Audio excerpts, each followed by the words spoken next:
ఉమ్మడి పాలమూరు జిల్లా వ్యాప్తంగా భారీ వర్షాలు కురుస్తున్నాయి. వాగులు వంకలు పొంగిపొర్లుతున్నాయి. జురాల ప్రాజెక్టుకు భారీగా వరద నీరు చేరుతోంది. ఈ క్రమంలో జలాశయం 10 గేట్లు ఎత్తి దిగువకు నీటిని విడుదల చేస్తున్నారు. మరోవైపు వనపర్తి జిల్లాలోని సరళ సాగర్ ప్రాజెక్టు 2 ఆటోమేటిక్ సైఫాన్లు తెరుచుకున్నాయి. దీంతో దిగువకు 7000 క్యూసెక్ల నీరు విడుదలైంది. మదనపూర్ సమీపంలో కాజ్వే బ్రిడ్జిపై వరద నీరు ఉధృతంగా ప్రవహిస్తూ ఉండటంతో కొత్తకోట ఆత్మకూరుతో పాటు పలు గ్రామాలకు రాకపోకలు నిలిచిపోయాయి.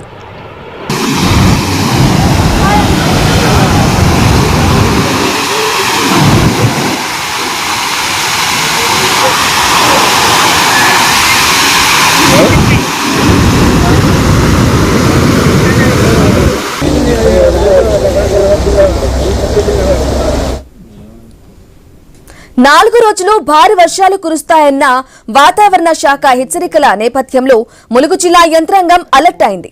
ప్రజలు అప్రమత్తంగా ఉండాలని సూచించారు కలెక్టర్.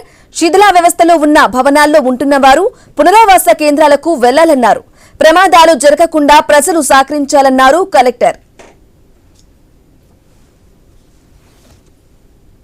4 రోజులు వాతావరణ శాఖ నుంచి అతి ಹೆಚ್ಚು వర్షం వచ్చే సంభావనలు వచ్చాయి.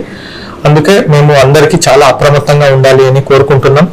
ఫస్ట్ ఎవరైతే డిలాపిటేటెడ్ హౌస్ లో ఉన్నారో ఇల్లు కూలిపోయే పరిస్థితిలో ఉంది.